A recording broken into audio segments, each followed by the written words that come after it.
Same crime, same loss, different justice. Why does a state line decide how much my child mattered? Justice depends on geography. A state line shouldn't decide justice.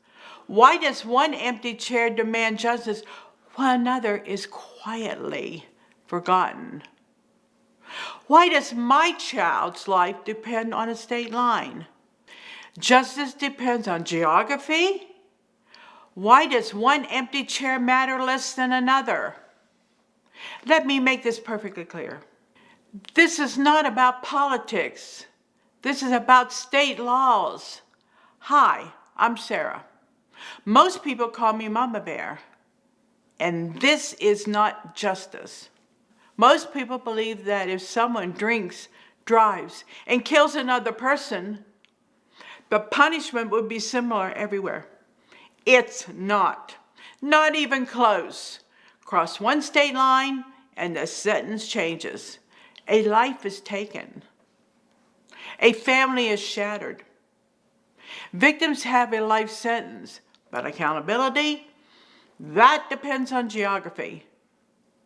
In some states, it's called vernacular homicide.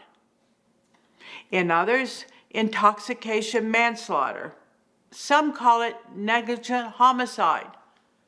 Some call it DUI manslaughter. Different words, different charges, different sentences. But for victims, the loss is the same. There is another empty chair at the table and another mother in tears. In my case, my son's killer received a plea deal of 10 years.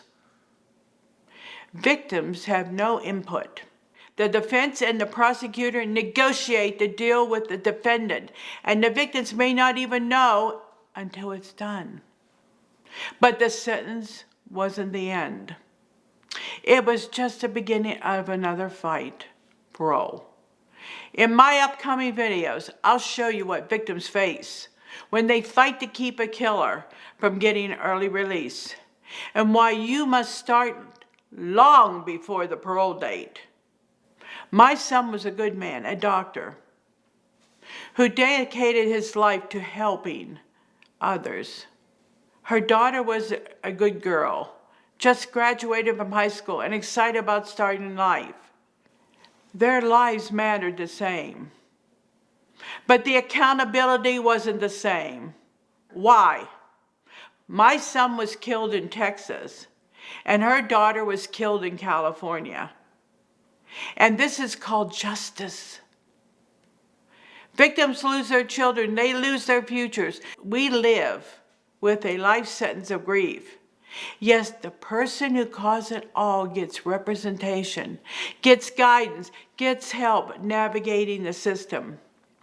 They've been arrested before. They've been incarcerated before. They know how the system works. They know how to use it. And now they get even more help. Victims get none. This isn't justice.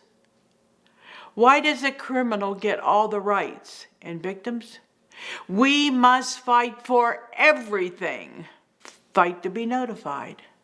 Fight to be heard. Fight to participate. Fight to make sure our loved one isn't forgotten.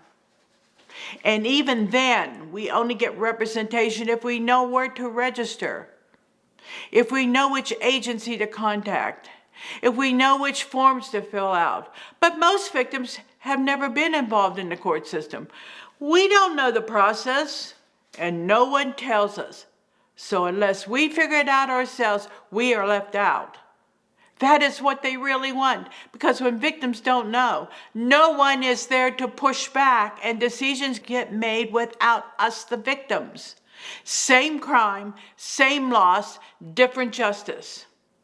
In my next video, I'm going to show you real examples of how dramatically sentences change from state to state. You need to see this. Tell me in the comments, do you think DUI deaths should have consistent sentencing nationwide? Yes or no? Because victims deserve consistency, not confusion. If this video resonates with you, please subscribe. Thank you.